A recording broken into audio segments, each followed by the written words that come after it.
In gatherings around America, Christian evangelicals meet to worship. Many are known as Christian Zionists, who interpret the Bible in a unique way. Christian Zionism, or as it's also called, dispensationalism, believes that the Jewish people from throughout the world must all return to the Holy Land.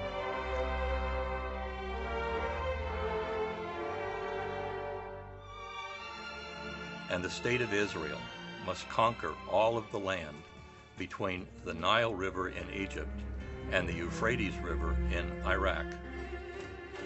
They must blow up the mosques on the Temple Mount in Jerusalem. And for 3.5 years, after they have rebuilt their temple and reestablished the Levitical practices of animal sacrifice, for 3.5 years they will worship the Antichrist. Jesus Christ will return and lead an army of hundreds of thousands and kill off all of the Jews with the exception of 144,000 who will promptly convert to Christianity. A second element is the belief in the imminence of tribulation, part of an end-time scenario in which the human race itself will be destroyed in a holocaust, inevitably involving nuclear war.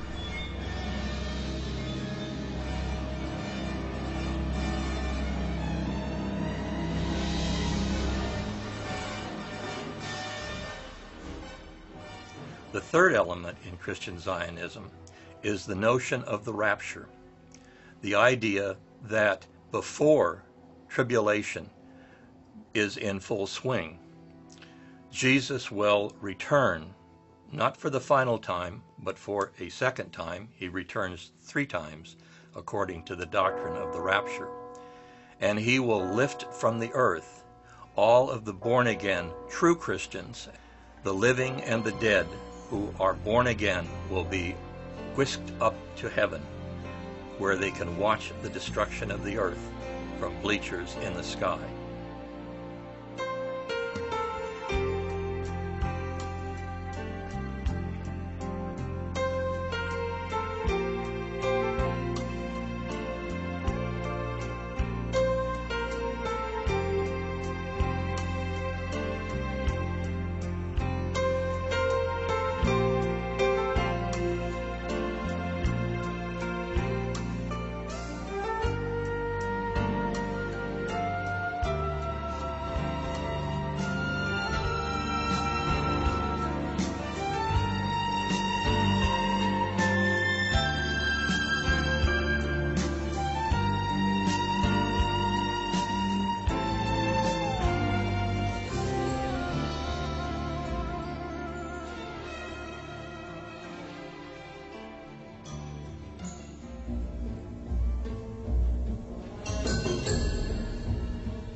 Well, there are always elements of this end-time Armageddon idea on the fringes of Christianity. You can look at it, even in New Testament times, there is a takeoff from the apocalyptic texts and the theology which was popular in Jesus' time. But it never was central, and Jesus, we know, downplayed it, as did Paul and others. But it remained an element of people wanting to know how the last days are going to be resolved. Often it would pop up at a millennial year. So you can go back in church history. I've done a little bit of this. In the year 900, in the year 1000, there was a lot of emphasis on the return of Jesus in the end times. In the year 1800, it was a very popular year because there was a lot going on in the world. The American Revolution, the French Revolution had just taken place. Europeans were upset And so there's a lot of focus on the turn of the century in 1800.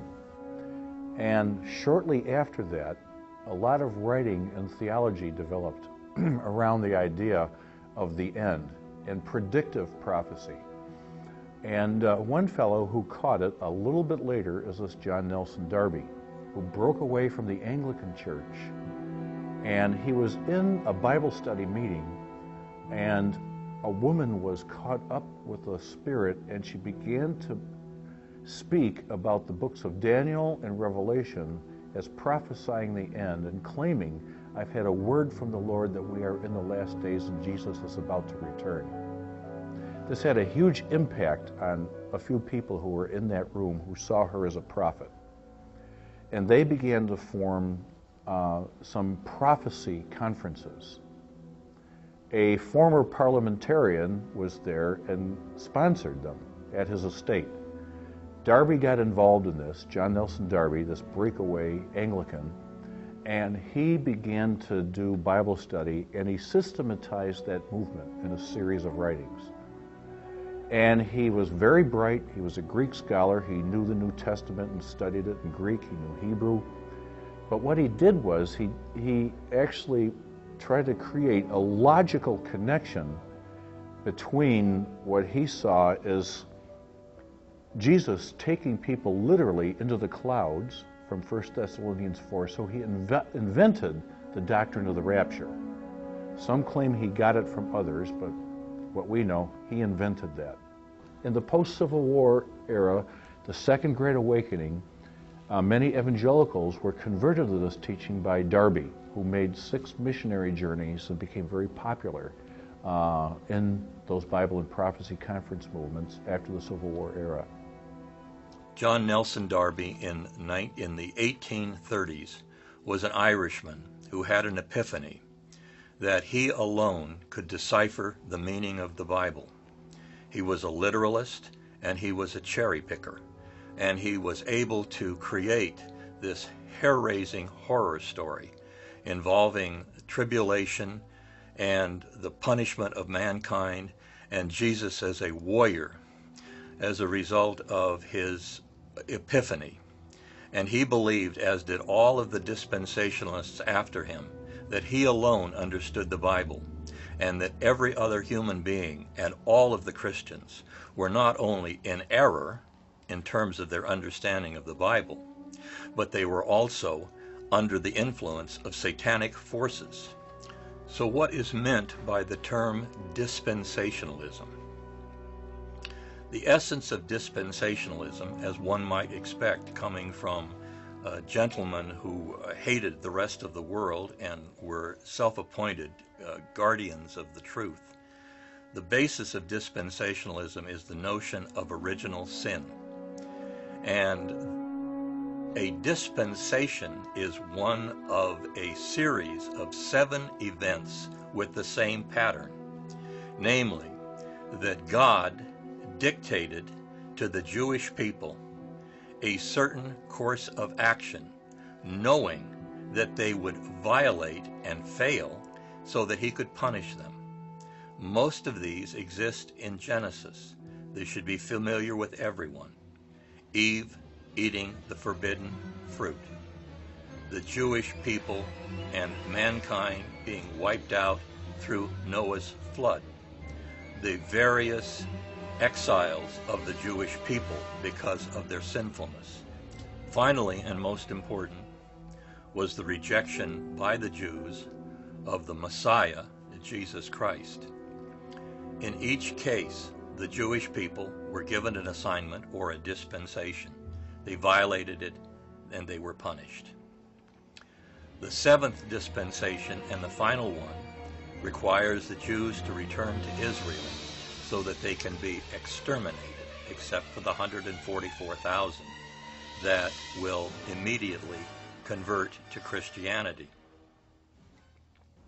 And then he created this 2 covenant idea, that there are 2 covenants in the Bible. The covenant with the Jewish people from Genesis 12 and in other places is eternal. It's never broken. The covenant with the church comes later, after the resurrection, and ends, according to Darby, with the rapture, where the true born-again Christians are removed from history. Later in the century, Edward Irving popularized the notion of the rapture. And finally, a gentleman named Cyrus Ingersoll Schofield codified the dispensationalist ideology into a Bible called the Schofield Bible, in which he was able to use headlines, cross-references, and footnotes to inject his own interpretation of the Bible into a seamless web that is now used by dispensationalists as the inspiration for their ideology. And then Schofield created, C.I. Schofield created this outline which was laid over the biblical text with commentary and divided the Bible up. And this became the greatest advocacy piece, the Schofield Bible, which fundamentalists and evangelical Christians read, and that's what I grew up with. So I grew up thinking, well, this is what the Bible teaches. From the 19th century up to the latter half of the 20th century, dispensationalism continued to be a marginal doctrine among Christians. However, the partition of the Holy Land in 1948 and the subsequent establishment of the State of Israel seemed to be a validation of biblical prophecies. Then in 1967, facing the threat of destruction by Egypt, Syria, and other Arab states, Israel launched a preemptive attack which culminated in the Jewish conquest of Jerusalem and the West Bank. And this gave credence to the notion that biblical end times were imminent. It began in 1967 with the successful conquest of the State of Israel at the expense of its Arab neighbors of a territory that actually tripled the size of the State of Israel. And this was a turning point in many ways for the Muslim world, the Christian world, and the State of Israel. It gave the Israeli military the kind of prestige that made it possible for the United States and the leadership at that time to realize that Israel was a good place to invest its military dollars as a gendarme for the Middle East. It also, for the first time, mobilized the right-wing section of Israel's society to suddenly regard Jerusalem in a totally new light. Up until the 1967 conquest of Jerusalem, it was not regarded by any element of Israeli society or any of the streams of Judaism as somehow central to God's plan for the Jews, but that was all changed in 1967. In addition, it had effect on the Muslim world. The crushing defeat of the armies of Egypt, Jordan, and Syria, and to a certain extent Lebanon, was extremely demoralizing, and it gave an impetus to Muslim fundamentalism, because many Muslims said that the reason why the Jews were successful in taking over Jerusalem, including the third most holy site in Islam, was because they were more religious. And so it spurred fundamentalism, Muslim fundamentalism. In addition, it was the major motivation for the development of Christian Zionism, which up until this time had been a fringe movement within even evangelical Christianity. And it began with the publication in the late 60s of a book by a man called Hal Lindsey called The Late Great Planet Earth, in which he essentially cribbed the lecture notes of his mentor at the Dallas Theological Seminary and laid out this long dormant end-time scenario with the conquest of Israel by the Jews and the ingathering there as the central feature of the beginning of the end of the world. The success of his book and the introduction of television and mass radio and the media that became dominated in many areas by Christian broadcasters and the enormous amount of money generated, and eventually the alliance with the Zionist lobby in the United States gave the impetus to the enormous expansion of this formerly fringe ideology.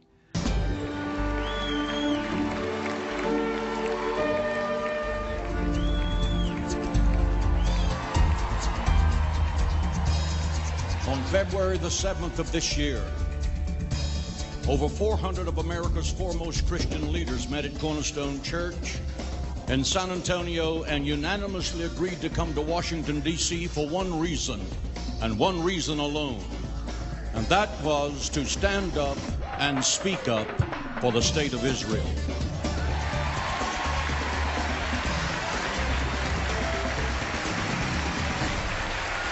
What an incredible gathering of individuals here. This is fantastic. I can't resist to say it. I will be silent no more.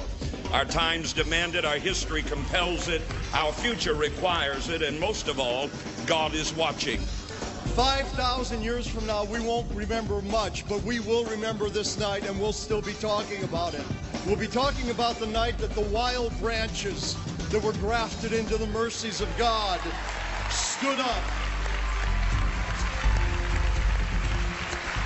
We today stand for Israel because we stand for democracy. We will defend ourselves. We will defend our values. We will defend our democracies. And we will defend the Spirit of God which unites us. Hagee is the self-appointed leader of an organization called Christians United for Israel, which is the most prominent Christian Zionist organization in the United States. John Hagee and the Christians United for Israel has an enormous amount of political clout, as we so see. Joseph Lieberman likened John Hagee to Moses. At the recent Christians United for Israel, or CUFI conference in Washington, D.C., a panoply of Republican and Democratic politicians praised the work of Hagee and CUFI, and even George Bush presented his approval through a live telecast. This organization has an enormous amount of power. Christians United for Israel was created, I believe it was in July 2005. It was launched with their first conference in Washington, D.C. But there's a history to it. It goes back to the moral majority in the late 1970s, and several pro-Israel organizations that grew out of that, like Stand for Israel and many others. And Hagee had for many years in his San Antonio megachurch, Cornerstone Baptist, held nights to honor Israel. He's a dispensationalist. He believes all this centrality of Israel kind of theology. He has raised millions of dollars, some of which is diverted to illegal Israeli settlements.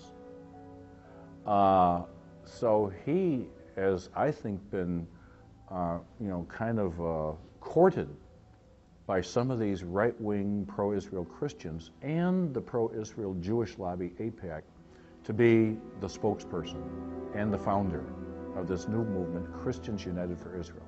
First, Christian Zionists believe that Christians have a primary obligation above all else to support the policies of the State of Israel, to support its occupation of Palestinian land, to support it as a ethnically pure racist state which discriminates against the large minority of Arab Israeli citizens, much as Mississippi discriminated against black people under Jim Crow.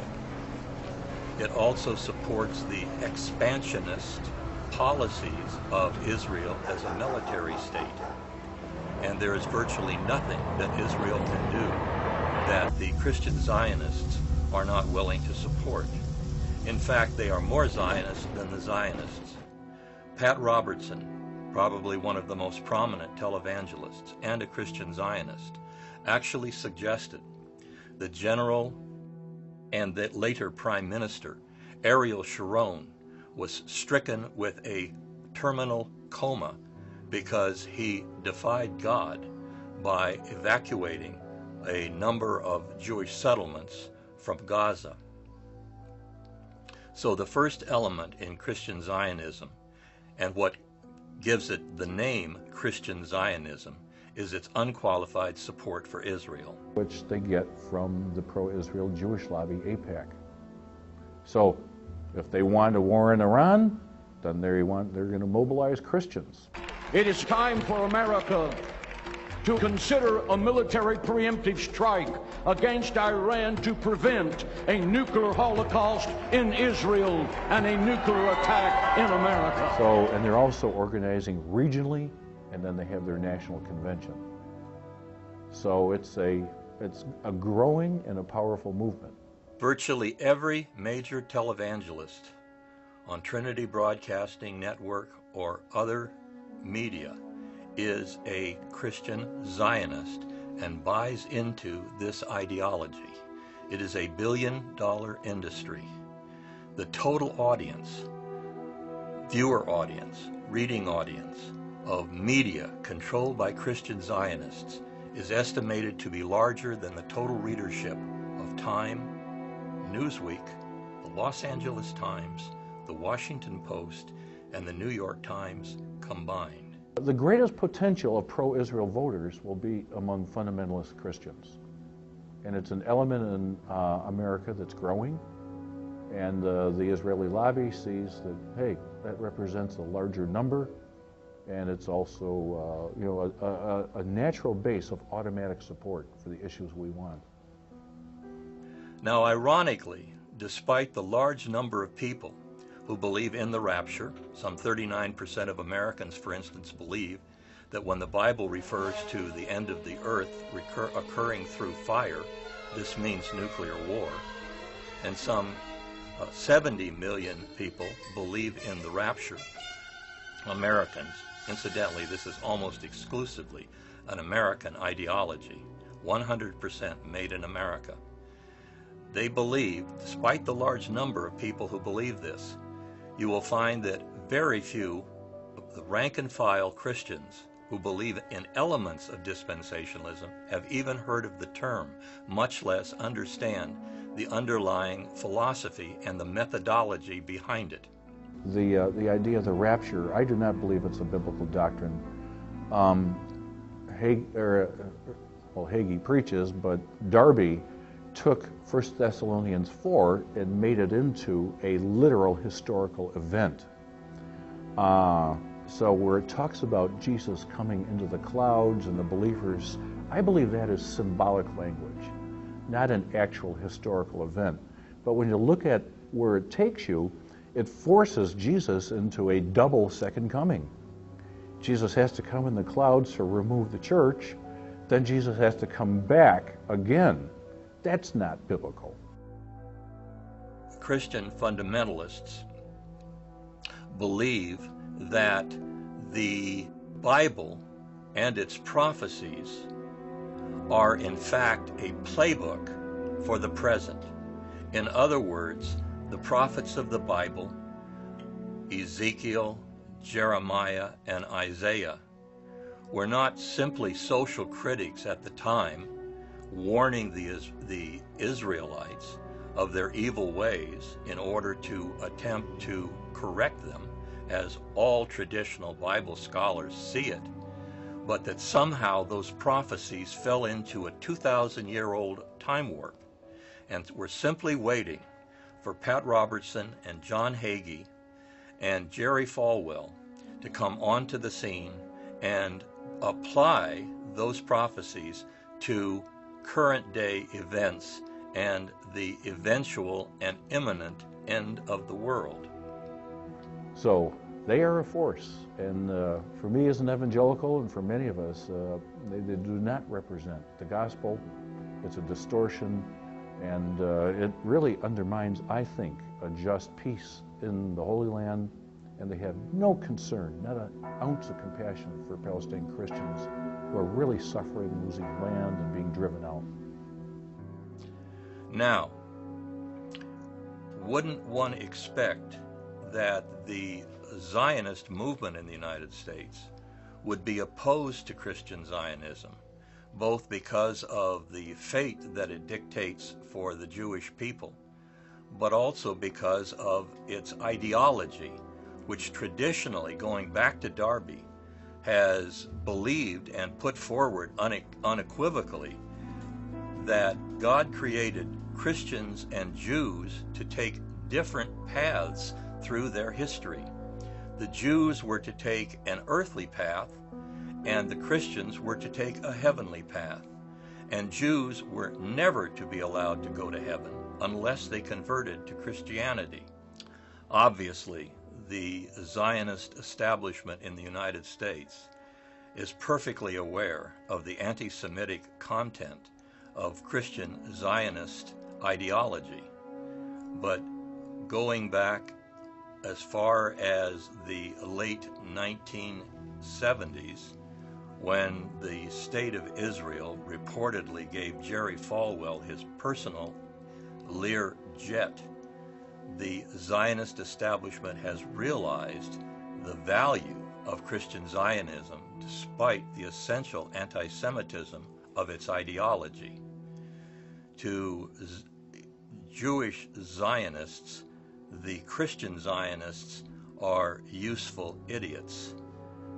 For the end-timer Christian Zionists, the Jews are sacrificial lambs.